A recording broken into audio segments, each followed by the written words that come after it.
സമയം രാത്രി 8 മണി. കോഴിക്കോട് നഗരവും കോഴിക്കോടിൻ്റെ ബീച്ചുമെല്ലാം ഫുൾ ഓണാണ്, വൈബാണ്. പക്ഷേ അത്ര രസകരമല്ല കോഴിക്കോട് നഗരത്തിൻ്റെ ഫുട്പാത്തിലെ ജീവിതങ്ങൾ.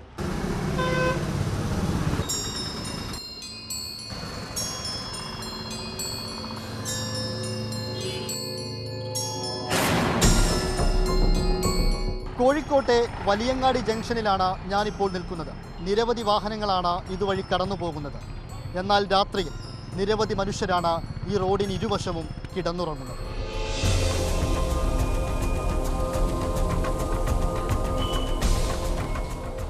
കർണാടകയിൽ നിന്ന് വർഷങ്ങൾക്കു മുൻപ് കേരളത്തിലെത്തിയവരാണ് രംഗസ്വാമിയും ഭാര്യ ലക്ഷ്മിയും മകൾ നന്ദനയും.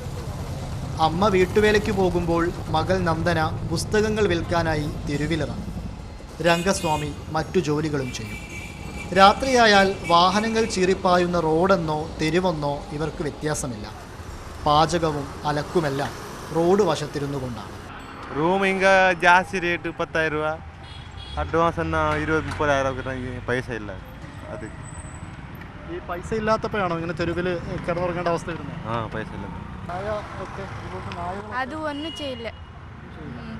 ധൈര്യമാണ്.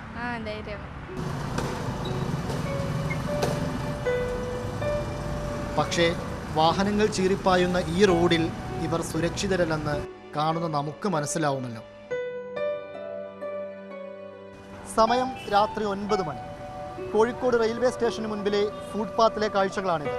9 മണിയായപ്പോഴേക്കും നിരവധി മനുഷ്യരാണ് അവർക്ക് അന്തിയുറങ്ങാനുള്ള സ്ഥലം കണ്ടെത്തിയത്. രാത്രി 12 മണിയാവുമ്പോഴേക്കും ഇവിടെ നിരവധി മനുഷ്യരുടെ നീണ്ട നിരയാവും. ഒന്ന് അങ്ങോട്ടോ ഇങ്ങോട്ടോ ചാഞ്ഞു കിടന്നാൽ റോഡിലേക്ക് വീണാൽ ഒരു പക്ഷേ ജീവിതം അവിടെ അവസാനിക്കും.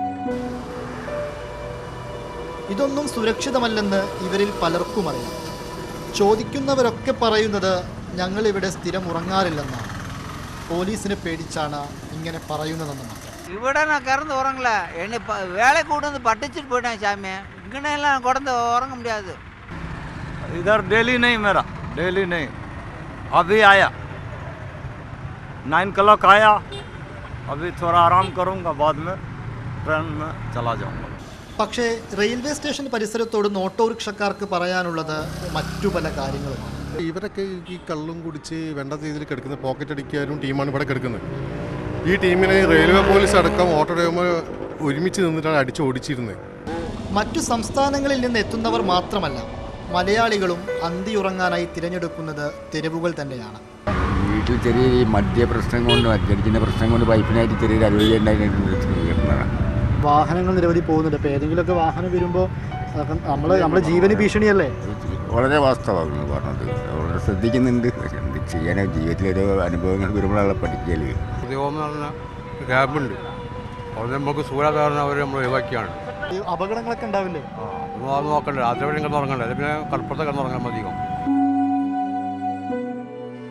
ഓരോ രാത്രിയും നിരവധി പ്രതീക്ഷകളുമായാണ് ഇവരും അന്തിയുറങ്ങുന്നത്. ക്യാമറമാൻ ഷിജിൻ നരിപ്പറ്റയ്ക്കൊപ്പം ഇംതിയാസ് കരീം, മാതൃഭൂമി ന്യൂസ്, കോഴിക്കോട്.